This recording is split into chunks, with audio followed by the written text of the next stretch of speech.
participants, friends from media, ladies and gentlemen. First and foremost, I extend my heartfelt condolences to all those who lost their lives in the tragic incident that occurred in Delhi yesterday.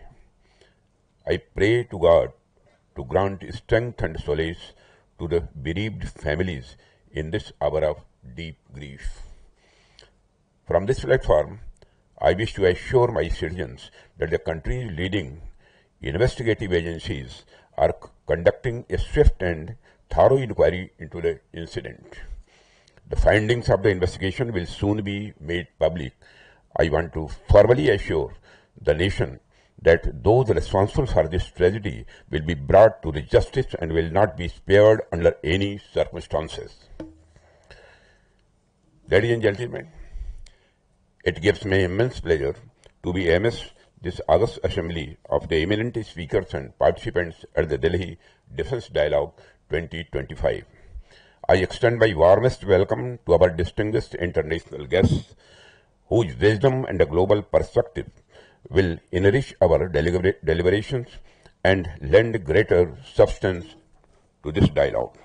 I appreciate the Manohar Parrikar Institute of Defence Studies and Analysis and the Director General Ambassador Sujan Chunoy for leading this edition of the Delhi Defence Dialogue. Firstly, I convey my congratulations on the successful convening of this edition of the Delhi Defence Dialogue.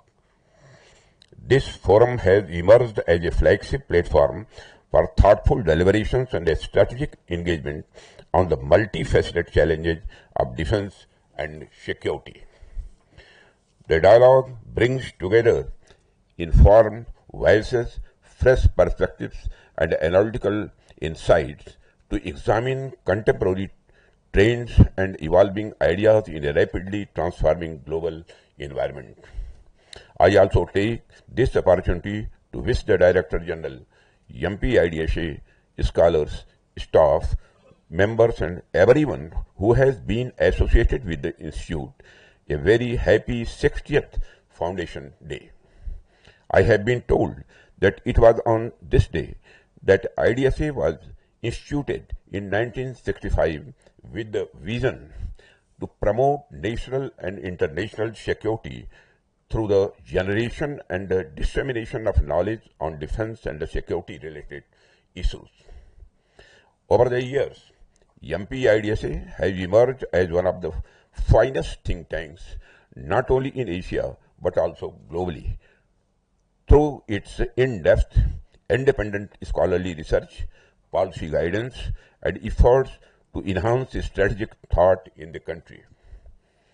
I am hopeful that the Institute will continue its excellent work, striving towards its ideals and supporting efforts for the national and international security. The theme of the current edition of the Delhi Defence Dialogue is harnessing new age technology for defense capability development. In light of the prevailing international security environment and the ongoing Operation Sindoor, the choice of the theme is most appropriate. I compliment MPIDSA for taking the discussion on this subject forward with scholars, practitioners, defense researchers, and industry representatives. Friends, the character of warfare as well as technology has been changing in every era. From the discovery of the gunpowder to the advent of aviation, from the dawn of radar to the age of cyber and space, each generation has witnessed its own technological revolution. It may be true that change feels faster today, but that is only a matter of scale and perception. Technology has always evolved steadily, persistently, and more often than not for the better. What truly matters, therefore, is not just the pace of technological change, but the pace at which we are able to absorb and adapt to it. Ladies and gentlemen, when we speak of the new age technology in defense, it is natural that our minds first go to the disruptive changes in modern warfare, including artificial intelligence, machine learning, quantum computing, swarm technologies, and so on. These are indeed transformative, and India and the world are making bold strides in each of these domains.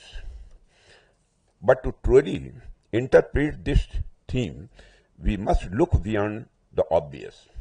I believe the power of technology is not limited to the devices or algorithm, but it lies in its all-encompassing nature, in the way it redefines every process, every system, and every decision that contributes to the national security.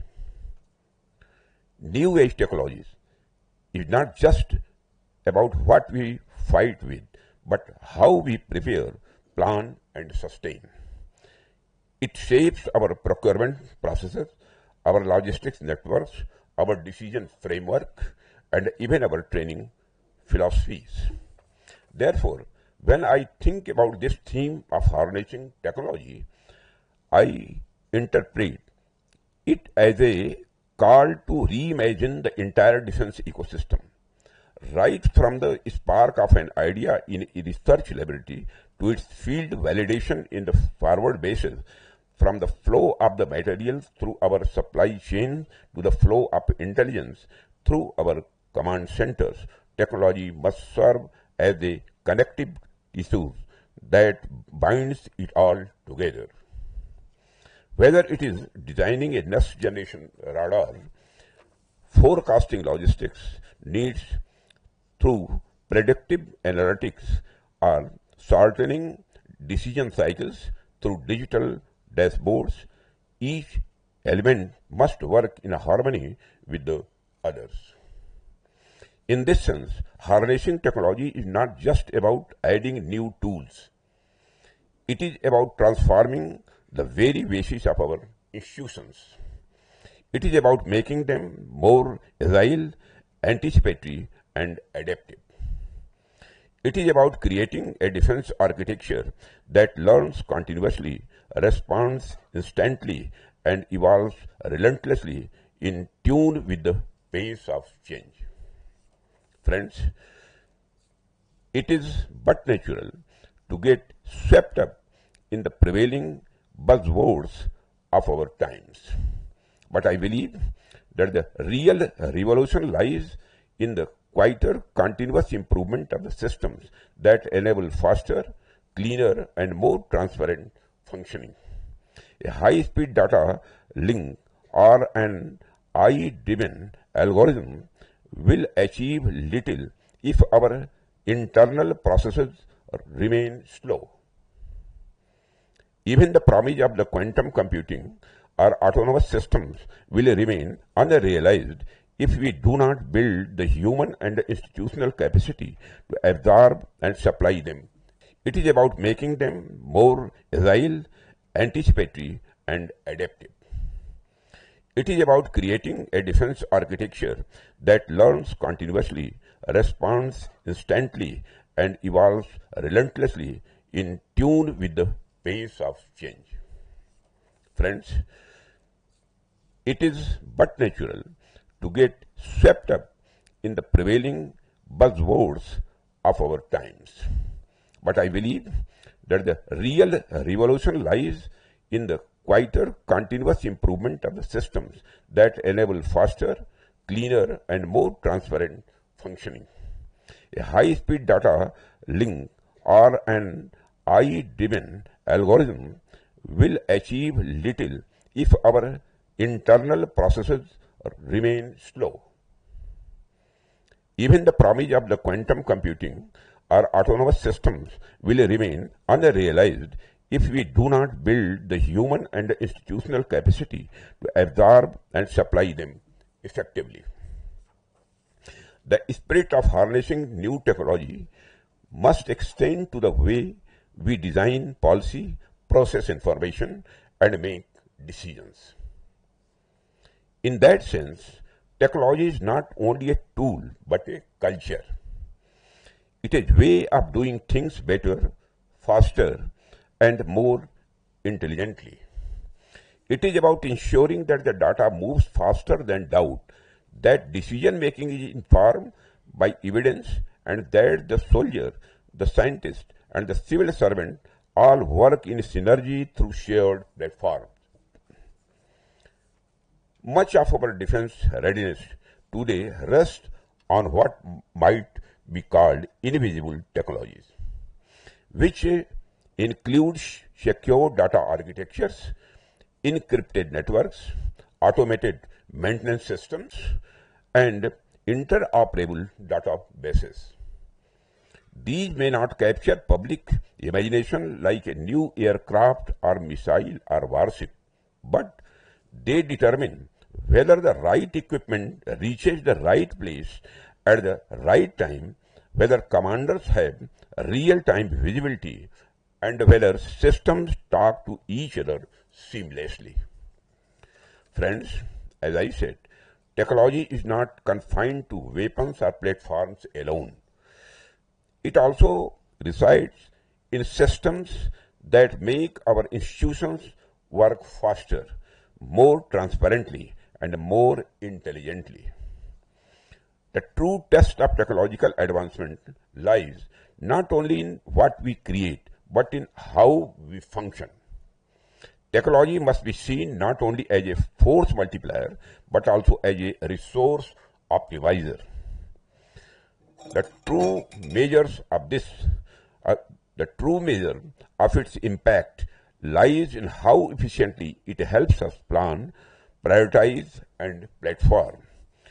One area which can serve as an example to internalize this thinking is our capital procurement process. This is because we operate in an environment of finite resources and expanding responsibilities. Every rupee spent and every system inducted must therefore yield the maximum strategic value. Technology and data analytics must be leveraged to improve decision making and ensure optimal use of every resource. I have been told that in many advanced nations, the concept of life cycle cost is deeply woven into their procurement frameworks. Recently, I have directed that we too must begin to access these sustenances costs right at the inception stage of every procurement proposals. This will help us see the full picture, not only what we invest today, but what we must sustain tomorrow. This will help us in ensuring that every decision we take is both informed and responsible, balancing immediate capability with long-term efficiency. I am confident that there exist many more such global best practices or the process technologies that can further strengthen our systems. My advice to the armed forces would be to remain in a constant state of curiosity and always on the lookout for the best practices across the world, not just in technology related to equipment, but also the new technology related to the aspects of the training, logistics, planning, and the management systems.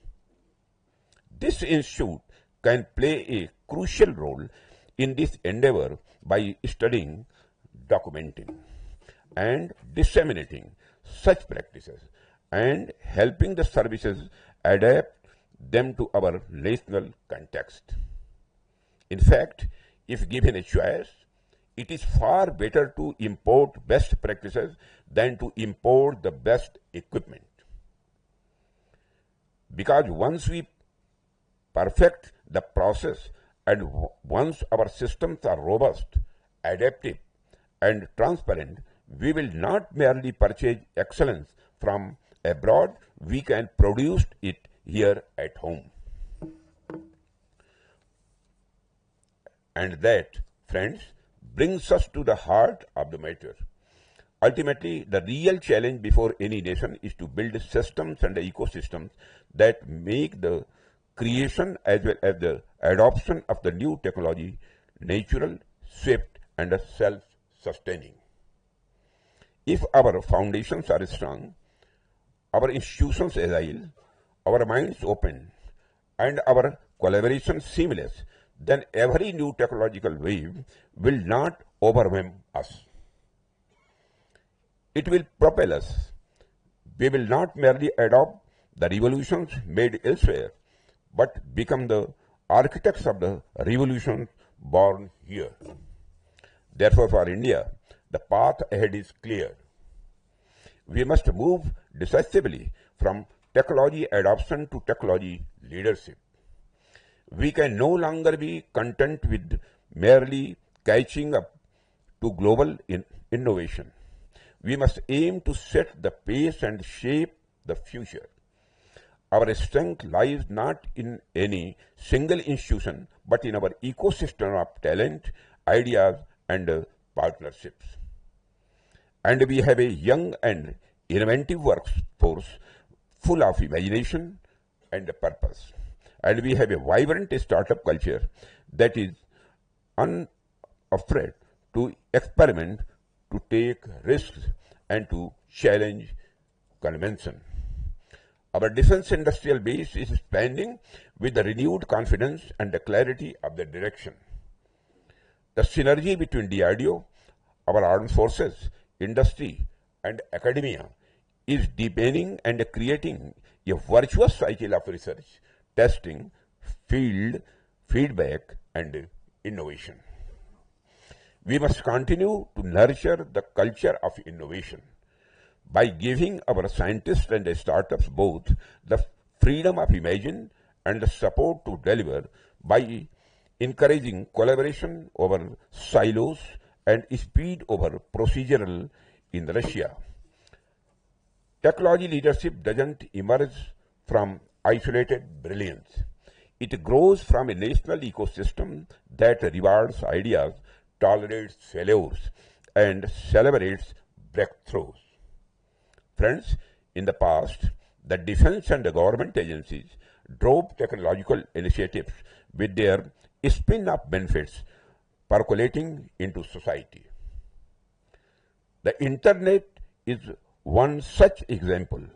Increasingly, technological innovation is being driven by the commercial world, and defense and the government agencies are adapting such technologies subsequently. The technology is increasingly being democratized. It is encouraging to note the drive and enthusiasm of the Indian commercial industry towards enhancing the nation's technological threshold. Initiatives like IDEX and the Technology Development Fund are already nurturing a new generation of innovators who see national defense not merely as a sector of employment but as a mission of our national service. They are the architects of a future where cutting-edge technologies from autonomous systems and the quantum sensors to advanced materials and space-based surveillance will bear the imprint of Indian ingenuity. From young entrepreneurs, MSMEs, to captains of the Indian multinationals, individuals and the companies have displayed the collective will to help achieve the mission of Viksit Bharat and Atmanirbharta. Friends, Atmanirbharta in the digital age goes beyond manufacturing systems within our borders. It extends to digital sovereignty, which means control over the algorithms, data, and the chips that power our platforms. True strategic autonomy will come only when our code is as indigenous as our hardware. We are therefore encouraging secure, indigenous software stacks, trusted semiconductor supply chains, and homegrown artificial intelligence models trained on Indian data. This is not merely about security as much it is about confidence. confidence that every byte, every beam, and every board we deploy is aligned with our strategic objectives. And yet, amidst all the excitement about machines and algorithms, we must remember that technology ultimately serves the human. It is not meant to replace human judgment but to amplify it. I think we must also invest in the ethical, psychological, and legal dimensions of these emerging technologies. India as a civilizational power can and must lead the conversation on the responsible and the human use of the military technology. Friends, in conclusion, I would like to say that the harnessing new age technologies for defense capability development is not merely about upgrading our arsenal, it is about transforming our entire approach to national security. Technology for us should not be an end in itself. Rather, it should be an instrument of efficiency, of integration, and of empowerment. It is about turning processes into platforms and systems into ecosystems.